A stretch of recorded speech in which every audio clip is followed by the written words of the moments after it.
الحمد لله رب العالمين والصلاة والسلام على أشرف الأنبياء والمرسلين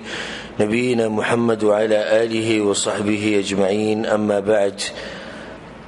شعبان په میاشت کې چې موږ کومه دوره شروع کړې وه د تفسیر القرآن، د دغې اخرنۍ ورځ د الله سبحانه وتعالی په توفیق سره او د الله سبحانه وتعالی په رحم او کرم سره، او دا یو برکتي مجلس دی چې د دې مبارکې روایتونو کې راځي چې کله قرآن ختمیږي نو په هغه ټیم کې د اسمان نه برکتونه راوري، او په دې ټیم کې الله سبحانه وتعالی دعاګانې قبلوي، او خصوصا چې کله سړی د روجې په خولې نو بیا الله سبحانه وتعالی په دغه خبرو کې په دغه دعا کې اثر اچوي. په دې مبارک مجلس کې موږ ان شاء الله د دوه سورتونو، سورة الفلق او سورة الناس، د دې تفسیر کو، او دا غینه بعد ان شاء الله اختتامی نصیحت، او دا غینه بعد الله سبحانه وتعالی په توفیق سره اخری دعای. د دوه سورتونو موږ پرې خودو، او هغه د سورة الفلق او سورة الناس. دې دوانو ته المعوذتان وی، معوذتان هغه دوه سورتونه چې هغه انسان وی نو پناه ونیسي په الله پورې، د سنه پناه نیسي، اب ان شاء الله به دې سورتونو کې راځي. دا دومره اوچت سورتونه دي. په صحیح مسلم کې دا حدیث دی د عقبه بن عامر رضی الله عنه، وی رسول صلی الله علیه وسلم ما ته وی: ألم تر آيات أنزلت هذه الليلة لم يرى مثلهن قط. عقبة وی نن د شپې وی داسې آیتونه الله نازل کړي چې داسې آیتونه ما چېرته نه دي لیدلي. دا خبره رسول صلی الله علیه وسلم کوي. وی بیا رسول صلی الله علیه وسلم وی چې دغه دوه سورتونه قل اعوذ برب الفلق قل اعوذ برب الناس. په بل حدیث کې راځي، امام نسائی، امام ابو داود او نور کتابونو کې مشتي هغه راوړی، ډېر ناشنا حدیث دی. عقبه وی، عقبه بن عامر رضی الله عنه وی رسول الله صلی الله علیه وسلم ما ته وی چې الا اعلمك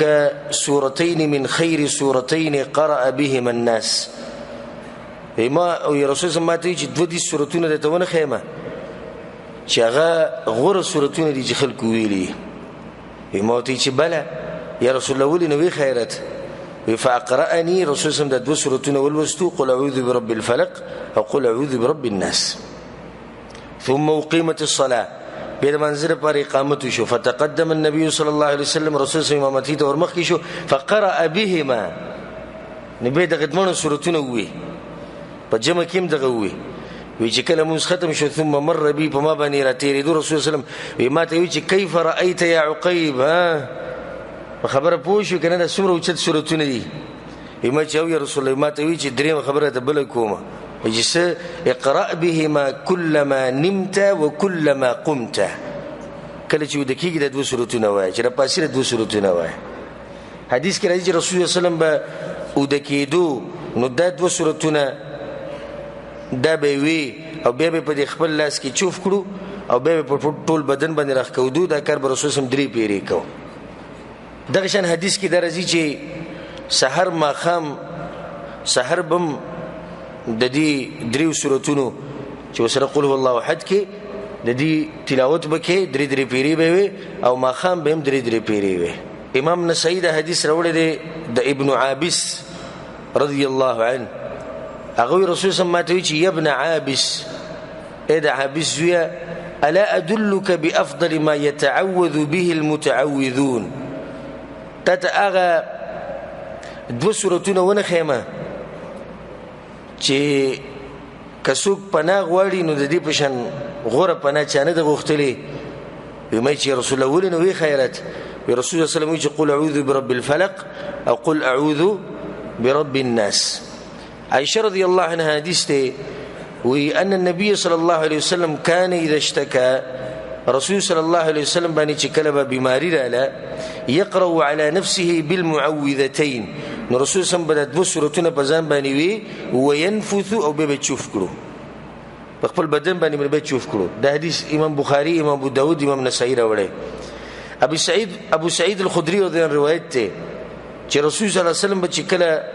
نظر بکړې شو کاغه د پیریانو نظر دی او کده انسانو دی نو رسول صلی الله علیه وسلم بدمه چو په ځان باندې. فلما نزلت المعوذتان نو کله چې د دوه سورتونه الله سبحانه وتعالی راولېګل اخذ بهما نو رسول صلی الله علیه وسلم د دوه سورتونه وی وترك ما سواهما او د دین علاوه چې څومره دمونه چې رسول صلی الله علیه وسلم په ځان اچول هغه پرې خوت. د دین د ثابت شو چې د دم اچولو لپاره د دوه غوړو سورتونه د خلک موږ بشرای شي موږ باندې دم واچو موږ ته سورتونه وخایو او موږ ته دا وخایو موږ ته دغه وخایو. آسان کار دی. د دوه سورتونه په ځان باندې ډیر وای،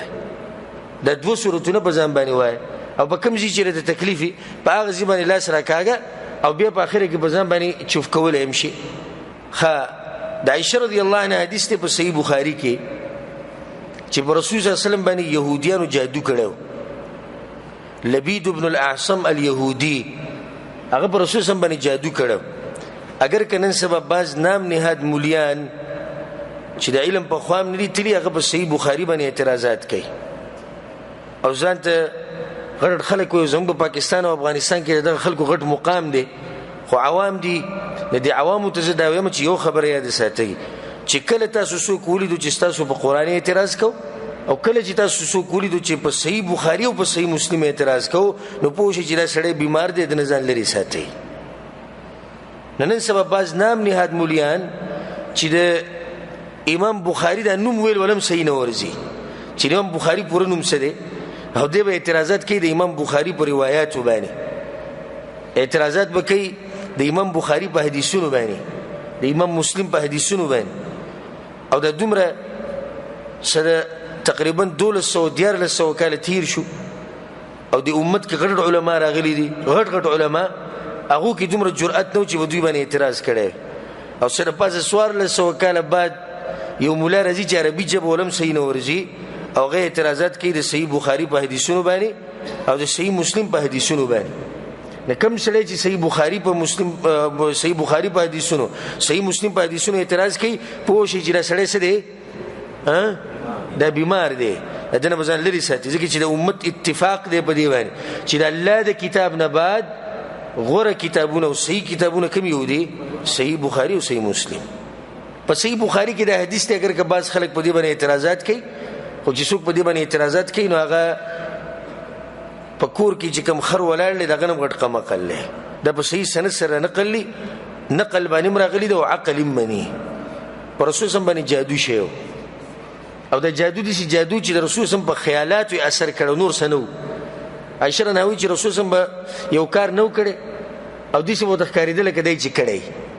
خر رسول سم یو کار کړو او دې څه وو د ښکاریدل کدی چې نه کړي بس دومره وا. بیا الله سبحانه وتعالى دا سورتونه راولېګل چې دا په ځان باندې وایي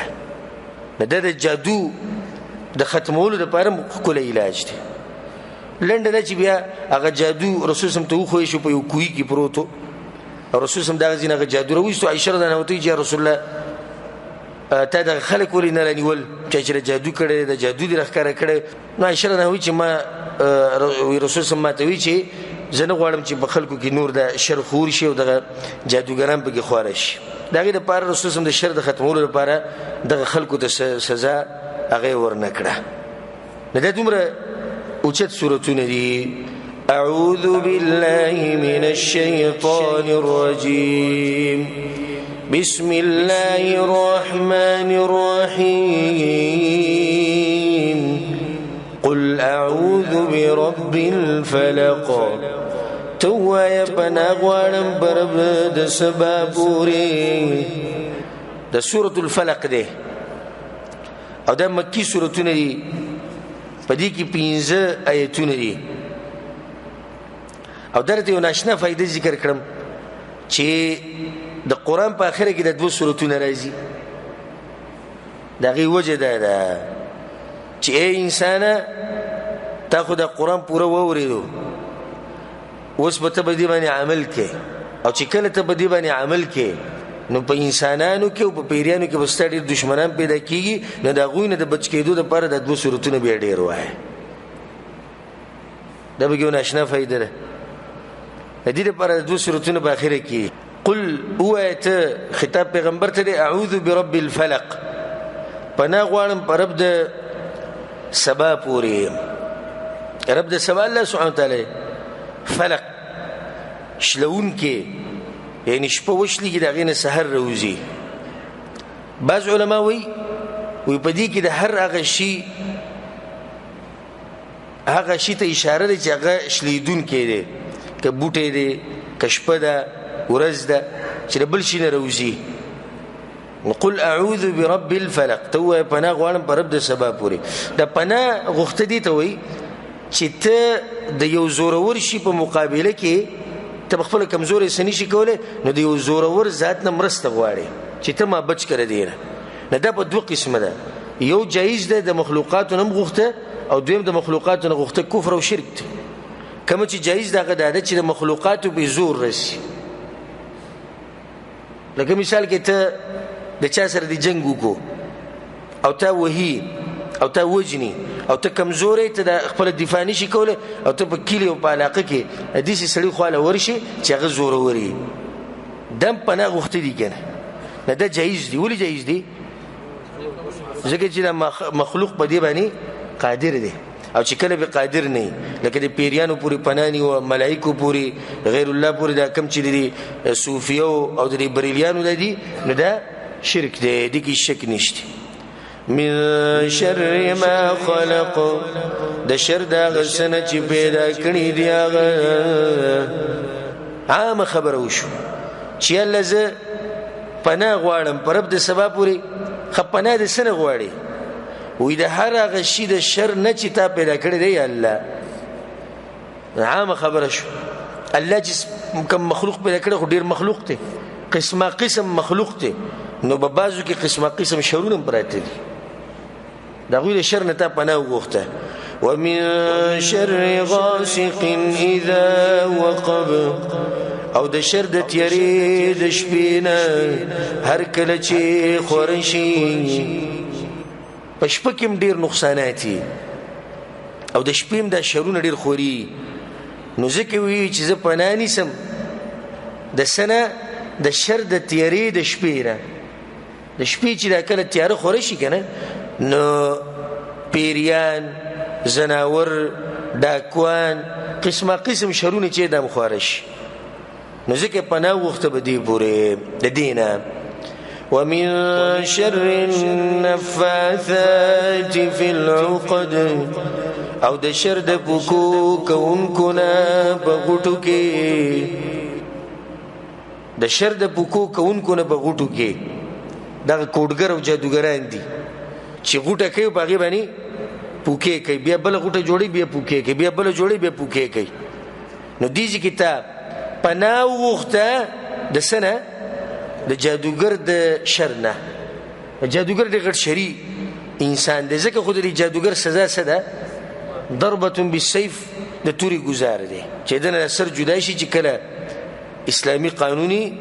او د چا په لاس کې زور د دغوی کار دی شر ډیر دی نو ځکه دې چې پناه وغوښته شو دا خبره ده ساتي چې الله وی د شر د پوکو کوونکو زنانو نه د زنانې ولې ذکر کې نفاثات د زنانو د پر رزي جواب داګی دی چې د جادوګری او د کوډو منترو د مسلې د په زنانو کې د نارینو نډيري دي او کته سو خیال کړي زمونږ په علاقو کې نو غالبا دغه وی چې پلاني زنانه د چلو کو پلاني زنانه د چلو کو نو ځکه زنانه ذکر کړي نور دا کار چې سړیو کې نوم حرامه ده او الحمدلله په دې باندې ما تفصیل کړی دی وما كفر سليمان ولكن الشياطين كفروا يعلمون الناس السحر التما د دې خط تفصیل کړي بل په بوزي کې ما درسونه کړي جادو په دې مسله باندې سلور درسونه دي جادوګر حکم جادو د زده کولو حکم او د جادوګر علامات او د جادو نه د بچ کېدو طریقه او چې جادو د باندې وشي نو دغه د ختمولو علاج در الله سبحانه وتعالى په توفیق سره ما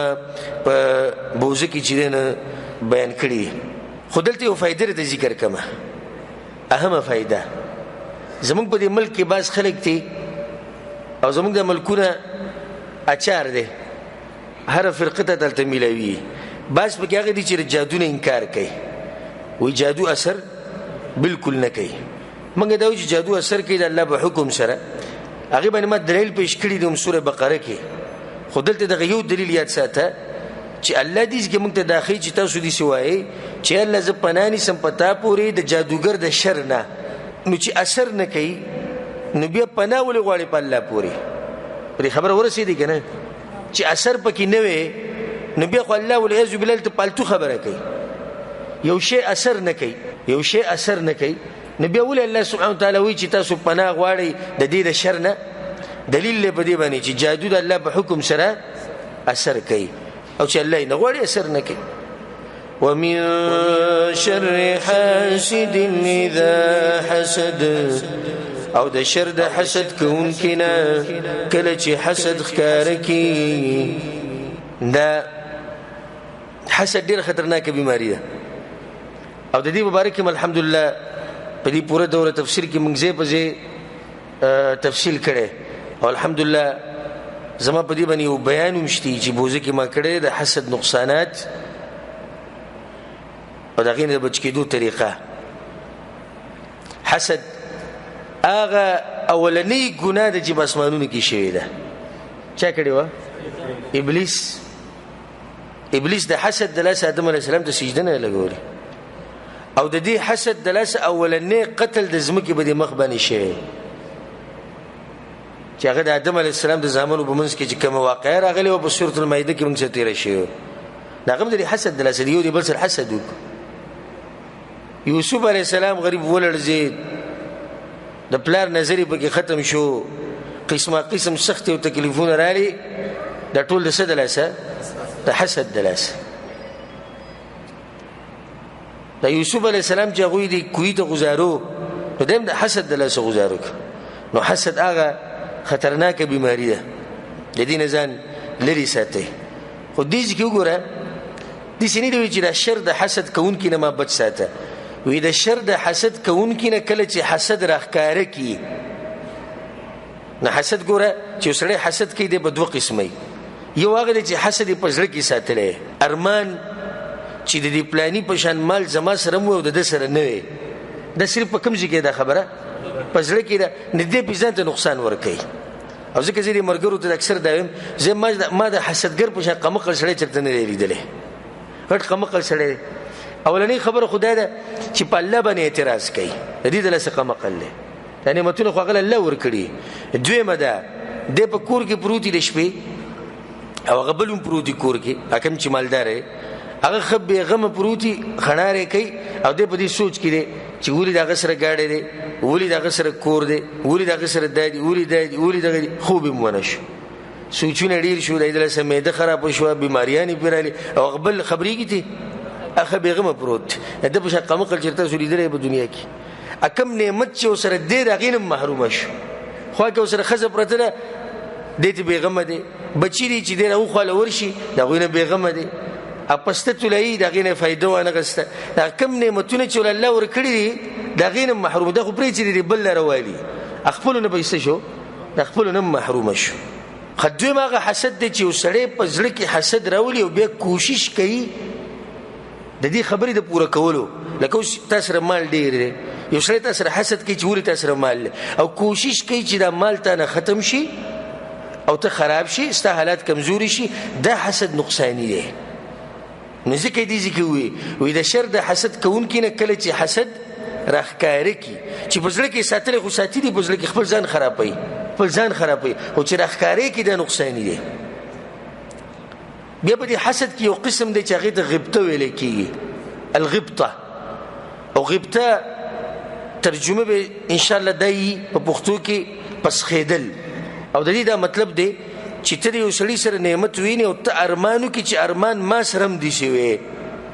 ګوره د هغه نه ختمېده نه غواړي. لکه حسد کې خو دا مسله ده کوم چې حرام دی او ناروا دی هغې کې دا دی چې دی وایي چې یعنې د ده نه دا نعمت ختم شوی، که مال یې راکوي الله او که نه راکوي خو چې د ده نه ختم شو. خو دې غبطه کې دا نشته. غبطه کې څوک دومره دي وایي چې داسې نعمت زما سره هم وی. نو ښه غبطه چې شریعت هغې کې تیزیم ورکړې ده هغه دا ده. صحیح بخاري کې دا حدیث دی لا حسد الا فی اثنتین، پس خیدل نه دی روا مگر په دوه خبرو کې رجل آتاه الله القرآن هغه سړی چې الله ول قرآن ورکړي علم ول ورکړي په خپل دیني پوه کړي او د دین او د قرآن سحر ماښام بیانوي او ستا په زړه کې راشي چې ارمان داسې علم داسې قرآن داسې اواز د الله مالم را کړی نو ما به هم بیانولی دا جایز دي او دا غوره طریقه ده په دین کې خو سړی پسخېږي بل ته او دویم ورجل آتاه الله مالا او یو هغه سړي ته پسخېده چې الله ول مال ورکړی دغه پسخېدنه دا کوم چې عامو خلکو په زړونو کې دي څه ډېر پسخېږي مال والا ته دې سړي له مال ورکړی دی رسول صلی الله علیه وسلم وی دی لګی سحر ماښام د الله په لار کې نو دیم وی ارمان چې ما سره داسې مال وی نو ما به لګولی سحر ماښام د الله په لار کې د دې نه بعد دی سورة الناس سورة الناس هم مکي سورت دی او په دې کې شپږ ایتونه دي په دې تیر شوي سورت کې هغه شرونه ذکر شو چې هغه ظاهري دي څه دي ظاهري ښکاري پته یې لګي په دې کې به اوس هغه شرونه ذکر کوي چې هغه باطني دي هغه پټ دي په دې کې به هغه شرونه ذکر کوي بسم الله الرحمن الرحيم قل أعوذ برب الناس توایا پناه غواړم په رب د انسانانو ملک الناس بچا د انسانانو اله الناس حقدار د بندګۍ د انسانانو په دې تیر شوي صورت کې یو صفت ذکر کړی قل اعوذ برب الفلق پناه غواړم په الله پورې چې رب د سبا دی بس دیږي کې پناه غواړم په هغه الله پورې چې رب د انسانانو دی بچا د انسانانو دی معبود د انسانانو دی درې صفات د الله ذکر شو او الته څو ذکر شوي دي یو الته یو صفت ذکر شوی دی او پناه چې غوښتې شوي ده د څه شي نه هغه درې دي من شر ما خلق ومن شر غاسق اذا وقب ومن شر النفاثات في العقد ومن شر حاسد اذا حسد دا اخرنی درې ایتونه چې دا درې شو من شر ما خلق دي کې ټول لازیدنه نو صفت یو دی او پناه د څو خبرونو غوښتې شوه درېونه اوس دې ځکه ګوره صفتونه درې دي پناه غوښتې کېږي د یو شي نه چې هغه وسوسې دي دلیل یې په دې باندې چې دا وسوسې ایمان خرابوي نقصان ډېر غټ دی نو ځکه دلته دا خبره دې ذکر کړې وسوسې د لاسه څه خرابېږي ایمان خرابېږي نو چې ایمان خرابېږي نو ځکه دلته الله سبحانه وتعالی درې صفات راوړو برب الناس ملك الناس اله الناس توحید ربوبیت اسماء او صفات دا ټول به دې کې د نازي او توحید الوهیت چې هغه تفصیل موږ سره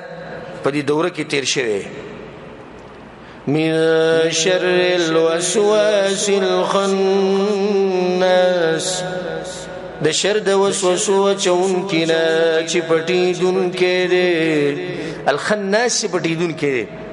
دلته مراد څوک دی شیطان دی پیریان د شیطان وسوسې اچي د انسان په زړه کې او دا ډېر نقصانی او الخناس پټېدونکی چې حدیث کې راځي چې کله د الله ذکر وکړي شي بانګ ویل شي نو شیطان تختی پټي فلا اقسم بالخنس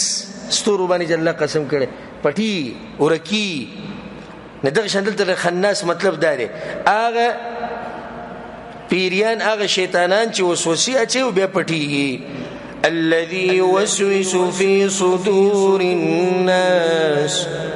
هغه چې وسوسې اچي په سینو د انسانانو کې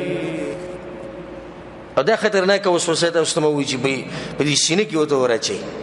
او به دې ستې چې د شیطان وسوسه د مراحل د شیطان کوشش یو شان نه دی اولنې کوشش شیطان په انسان باندې دا کوي چې د کافر کی د ټول لغړ کوشش دا دی چې د کافر شي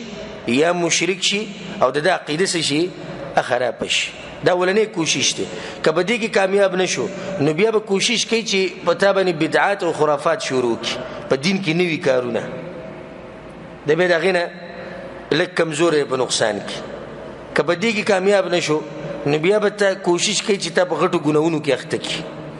او کبدی کې کامیاب نشو نو بیا به د وړو ګناونو کې د اخته کې نغه واړه ګناونه به تر روزانه چې واړه دي په مخه به کوي او اخر دې څه جوړ شي اخر دې غټ جوړ شي او دا غر لاندې راشي او غرق بشي نه شیطان چې قسم کوششونه کوي په وسوسو چولو کې دغه کوشش یو شان نه دی به سبحان الله دا شیطان چې د انسان په دې جسم کې د شي ګرځي لکه په دې رګونو کې چې د وینه ګرځي په صحیح مسلم کې دا حدیث دی دغه کې دی رسول صلی الله علیه وسلم وی ما منکم من احد الا قد وکل به قرینه وی تاسو کې چې هر سړی دی نه دغه سره یو کس د پیریانو نه یو شیطان وسره ګرځي لازم صحابه کرام وته او انت یا رسول الله تاسو سلام ګرځي رسول الله نعم ما سلام ګرځي الا ان الله اعانني عليه مگر الله مرسته کړی د زما سره دغه په مقابله کې فاسلم نو هغه اسلام قبول کړي اکم پیری کم شیطان چې رسول الله سره هغه اسلام قبول کړي فلا يأمرني الا بالخير رسول الله چې ماته نصیحت کوي نو د خیر خبره ته کوي نور سره ته نه وایي ندین دا واضح شو چې مونږ کې د هر سړی سره شیطان شتي د هر سړی سره شیطان شتي او دغه کوشش د شیطان چې تا خراب کی او ته الله دین نه واړي نه خپل دشمن پیژنې فاتخذوه عدوا الله دا خبره ولي کړی دا فائدہ مګل ذکر کړی و چې ډیرو خلکو ته خدا پته لري چې شیطان چې د زمونږ دشمن دی خو دشمنی نسی نه په خپل باندې وي شیطان زمونږ سره دشمن دی خو د شیطان سره دشمنی نه کوي دا مسله ده خبره حدیث اوري په صحیحینو کې دا حدیث دی دا انس بن مالک روایت دی چې رسول الله صلی الله علیه وسلم په اعتکاف کې او صفیه رضی الله عنها د رسول الله بیبي د رسول الله خاله ورغلی او ته پوسلو په اعتکاف کې خزر خاون خاله ورتلی شو دغه سره خبره تریم کولې شي نو دوی د لګاو د رسول الله سره خبرې کولې په دې کې دوه الکان تیر شو د انصارو د قبیلینو ځوانانو هغه چې ولې چې رسول الله لګاو د زنانه سره هغه د قدمونو زر غستو یعنی تیز روان شو رسول الله متي على رسلكما رورو زينا صفيه نقول سبحان الله يا رسول الله يا تسه پته باندې موږ دې ګمان خو نه کوم موږ ثبت ګمانو موږ ته پته و چې د رسول الله دې شي زنانه به چې د رسول الله سره دا رشته د شي چې د خبري جایز دي خو موږ د تعدیب دیو کړی چې تا تنگ نکو رسول الله ما ته پته خو اني خشيت ان الشيطان يجري من ابن ادم مجرى الدم رسول الله دا خبره مې ته بدیو کړی چې دا شیطان د آدم علی السلام د بچو په دې جسم کې د شي ګرځي لکه په دې رګونو کې چې د وینه ګرځي واني خشيت ان يقذف في قلوبكما شيئا او قال شرا او زه ریدم چې تاسو په ژوند کې څه غلط څور واچي دا غي د لاسه مې تاسو ته خبره وکړه نو دین دا مسله ثابت شوه چې شیطان په دې جسم کې دنه ګرځي نو دا زموږ د غټ دشمن دی او ډیر غټ کوشش کوي او دا مقابله زمونږ او دغه په منځ کې د مرګ پورې روانه ده او الله سبحانه وتعالى غل ټیم ورکړي د قیامت پورې او غل الله سبحانه وتعالى د خوازه ویلي موږ څه تیر شي په سوره الاعراف کې او په نور سورتونو کې چې هغه الله په عزت قسم خورلې فبعزتك يلا است په عزت مې قسم له غوینهم اجمعين د ټول انسانان به گمراه کومه ناغه خپل مهنت کوي او موږ به خپل مهنت کوو من الجنة والناس د پیریانو او د انسانانو نه دا وسوسې چې چولې کی یی پیریان چې یی انسانان چې مطلب دا چې شیطانان په پیریانو کې مشتي او شیطانان په انسانانو کې مشتي په سورۃ الاعراف کې موږ ویلو کنه وکذالک جعلنا په سورۃ الاعراف کې سورۃ الانعام کې وکذالک جعلنا لكل نبي عدوا شیاطین الانس والجن شیطانان د پیریانو او شیطانان د انسانانو او به درته فائدې ذکر کما چې د پیری شیطان نه خلاصېده آسان دي خو د کومونه ګران دي انسي شیطان نه خلاصېده ګران دي په انسانانو کې پیری مثال کې شیطان دی او ته تنګي وسوسې تراچي خو ذکر وکړه الله او د سوکا منځوکا بانګوا د بو تختی او د دې بل ځوان شیخ په خوا کې خو پوره قرآن ختم که خوانه دینه تختی چې صبر دی بیزته کړي نه او صبر دی غربول نه د دې کوشش چې تا گمراه کی نو دا شیطان دی زوروري چې کوم په انسانانو کې ایسه خوا کې ناشي لازم مړه سکه چې ځان لري به مولا جوړ کړي درسونه لږي څه ضرورت ته اوس له ځواني اوس د خبرې دي ايشي شرطو کا مزي واخله بیا به ورسته ګورو مرګ لا اوس نه راځي جون پاتې دی ګیره سپینه شو بیا به ګورو ټوخي سره چې کله ودس ماتېدو بیا به جمعات کې اول سب کې ځان له جانماز واچو دا ټول خبرې وته دی کې نه دي نه دا ثابت شو چې شیطانان د په پیریانو کې مشتي او د په انسانانو کې هم شتي او د دې سره چې دینو زمونږ تفسیر چې راغه ختم شو د قرآن کې دوه اخرنی سورتونه او ما مختصر تفسیر دغه وکړو چې غالبا تفصیل موږ سره مخ کې تیر شوی دی نو بیا غو تفسیر ته ضرورت نشته